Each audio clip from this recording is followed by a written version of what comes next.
In today's video, I'm going to teach you how to set up GST tax rates in Zoho Invoice, a process that will only take about 3 to 4 minutes of your time.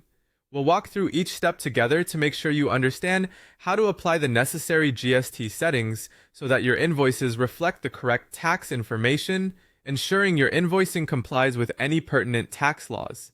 To begin, open up Google Chrome on your computer and log into your Zoho Invoice account.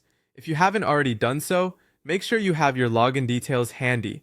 Once you're logged in, you'll find yourself on the Zoho Invoice dashboard, which is the heart of your invoicing operations. Now let's look towards the top of the screen. You should see a menu that includes a variety of options to navigate through different sections of your account. We're going to focus on the Settings option. Click on it, and a drop-down menu will appear. Within this menu, look for the Taxes section and click on it. When you enter the Taxes section, you will see a variety of options to configure tax settings that are specific to your business needs. Now it's time to address GST, the Goods and Services Tax. If you don't already have the GST tax rates set up, you'll need to add them. In the Taxes section, there should be an option to either add or enable GST tax rates. Click on this option. It's important to ensure you're inputting the correct rates specific to your region. Double check with your local tax authority if you're unsure what these should be. Once you've either added or enabled the necessary GST tax rates, they'll appear in the list on your screen.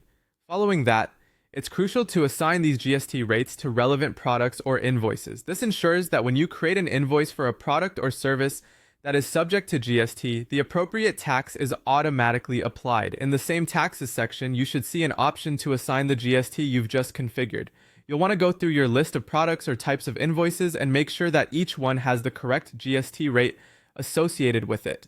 This might take a bit of time if you have a lot of different items, but it's critical for ensuring that your invoices are compliant with tax regulations. Once you have completed the tax rate assignment, it's important not to forget this last step. You must save your settings. Look for the Save button, usually located towards the bottom of the page or the specific section you're in.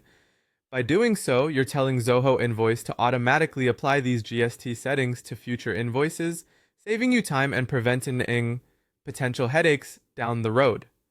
And there you have it. You're all set up to issue invoices with the correct GST tax included, streamlining your billing process and ensuring tax compliance. Thank you for following along, and I hope you found this walkthrough helpful.